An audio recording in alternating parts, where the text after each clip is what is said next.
अब भाई last episode में म्यूज को बिल्ड एंड एस्टेब्लिश करने के बाद इस वीक हमें म्यूज का आतंक पूरे न्यूयॉर्क में बढ़ता हुआ देखने को मिला। और भाई इस आतंक को रोकने के लिए हमें डेयरडेविल और विल्सन फिस्क के बीच एक तरह की रेस भी देखने को मिलती है, जहां एक तरफ डेयरडेविल की ये रेस लोगों की जान बचाने की है, तो वहीं दूसरी तरफ विल्सन की ये रेस क्रेडिट लेने की है। तो आइए डेयरडेविल बॉर्न अगेन के 7th एपिसोड में दिखाए गए ऐसे ही कुछ मेजर पॉइंट्स के बारे में थोड़ा और डिटेल में बात करते हैं। हेलो गाइज, मेरा नाम है अभिषेक और आप देख रहे हैं nerdy inside and this is the breakdown and analysis of Daredevil Born again episode 7। So let's begin the show.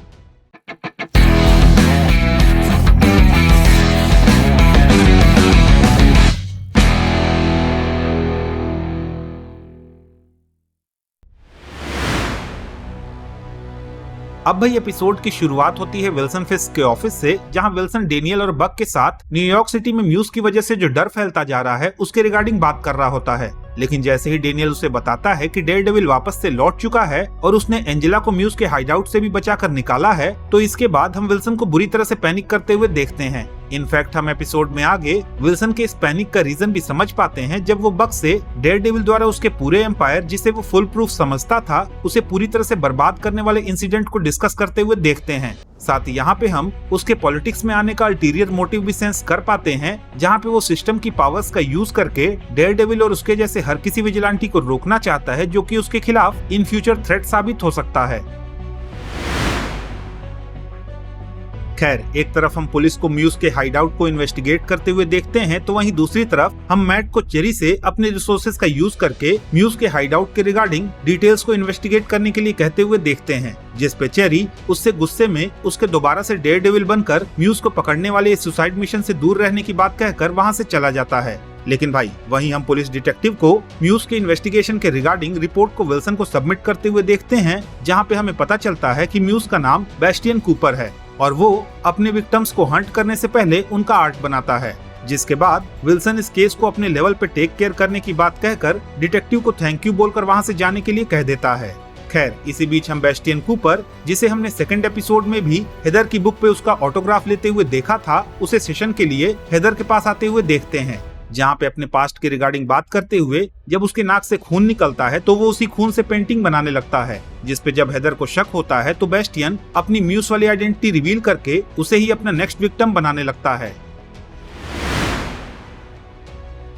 अब भाई इसी बीच जब anti vigilante task force Muse का हाइडआउट इन्वेस्टिगेट कर रही होती है, तभी मैट अपने डेयरडेविल वाले अवतार में पहुंचकर खुद भी वहाँ पे चोरी छुप के इन्वेस्टिगेट करने लगता है, जहाँ पे उसे हेदर की आर्ट भी मिलती है। खैर, जैसे ही उसे पुलिस वाला वहाँ देख लेता है तो वो उसे हिट करके वहाँ से भागकर हेदर को बचाने निकल जाता है। वहीं पुलिस वाले भी इस आर्ट को देखकर हेदर की क्लिनिक की तरफ निकल जाते हैं। खैर, पुलिस से पहले पहुंचकर डेयरडेविल म्यूज को ठीक उसी टाइम पे इंटरसेप्ट कर लेता है जब वो हेदर की बॉडी से ब्लड निकालने वाला होता है। अब भाई इसके बाद डेयरडेविल और म्यूज के बीच तगड़ी फाइट होती है और इसी बीच हेदर म्यूज की गन से उसे शूट कर देती है, जिसके बाद जैसे ही पुलिस आती है तो डेयरडेविल वहाँ से निकल लेता है। लेकिन भाई जब पुलिस हेदर को बचाने के प्रोसेस में डेयरडेविल की इन्वॉल्वमेंट को विल्सन के सामने सस्पेक्ट करती है, तो विल्सन बिना किसी सेकंड थॉट के टास्क फोर्स को म्यूज को न्यूट्रलाइज करने का क्रेडिट लेने के लिए कहता है। एंड देन हम विल्सन और टास्क फोर्स को मीडिया के सामने म्यूज को निपटाने का क्रेडिट लेने का स्टंट करते हुए देखते हैं। अब भाई यहाँ पे इस पूरे इवेंट से एक बात तो क्लियर है कि विल्सन यहाँ पे खुद को और अपनी टास्क फोर्स को